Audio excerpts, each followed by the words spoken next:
Selamat malam Pak, selamat malam teman-teman sekalian. Sekali lagi perkenalkan, nama saya Rizky Subleba.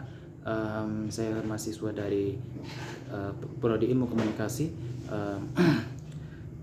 Fakultas Ilmu Sosial dan Ilmu Politik, Universitas Nusa Cendana, Kota Kupang, dengan NIM 24030501112. Nah, di tugas saya kali ini dari mata kuliah budidaya lahan kering, saya akan membahas mengenai apakah tempat saya tinggal sekarang ini berada dalam dataran tinggi atau dataran rendah, dan bagaimana karakteristiknya dan juga tradisi yang ada di tempat tinggal saya ini. Oke teman-teman, sebelum itu saya akan menjelaskan terlebih dahulu apa itu dataran tinggi dan dataran rendah.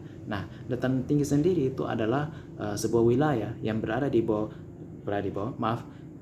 atas 200 meter di atas permukaan laut, atau yang memang ketinggiannya sangat tinggi sekali ya. Jadi dinamakan sebagai dataran tinggi.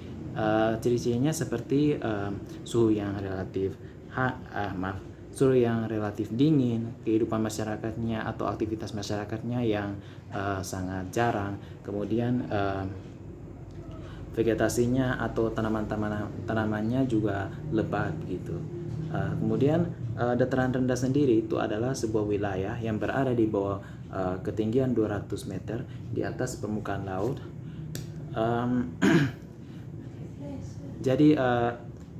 Jadi memang disebut sebagai dataran rendah karena memang ketinggiannya sangat rendah di bawah permukaan laut, di bawah 200 meter. Nah, dengan ciri-ciri sebagai suhu yang terbilang cukup hangat, kemudian aktivitas masyarakatnya jauh lebih ramai dibanding dengan dataran tinggi. Kemudian vegetasinya juga sama lebatnya. Kemudian tanah-tanahnya di dataran rendah itu sangatlah subur. Saya juga kurang tahu kalau mungkin saya kurang tahu kalau di dataran tinggi tanah-tanahnya juga subur sama dengan dataran rendah.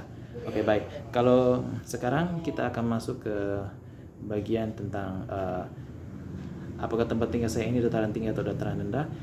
Jawabannya adalah dataran rendah, karena daerah Oepura sendiri, tepatnya di Kota Kupang, memang kebanyakan adalah dataran rendah, termasuk di Oepura. Kemudian karakteristik dari daerah saya sendiri yang notabene-nya dataran rendah ya, seperti yang dikatakan tadi, suhunya yang hangat, bahkan ketika siang hari pun bisa sampai 40-an derajat ketika musim kemarau. Kemudian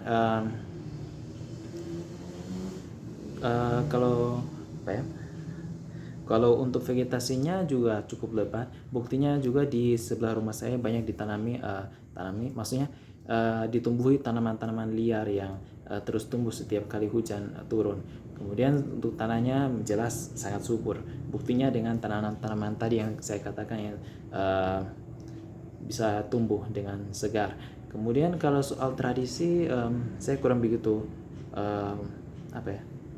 mungkin kayaknya tidak ada tradisi di daerah saya sendiri ya, atau mungkin karena saya sendiri kurang keluar rumah, yang notabene saya ini kan seorang introvert begitu.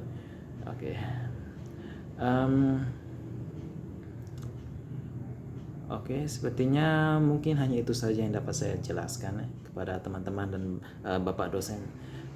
Mohon maaf apabila ada kata-kata yang kurang berkenan di hati. Terima kasih. Ubur-ubur ikan lele. Sampai jumpa lagi, Le.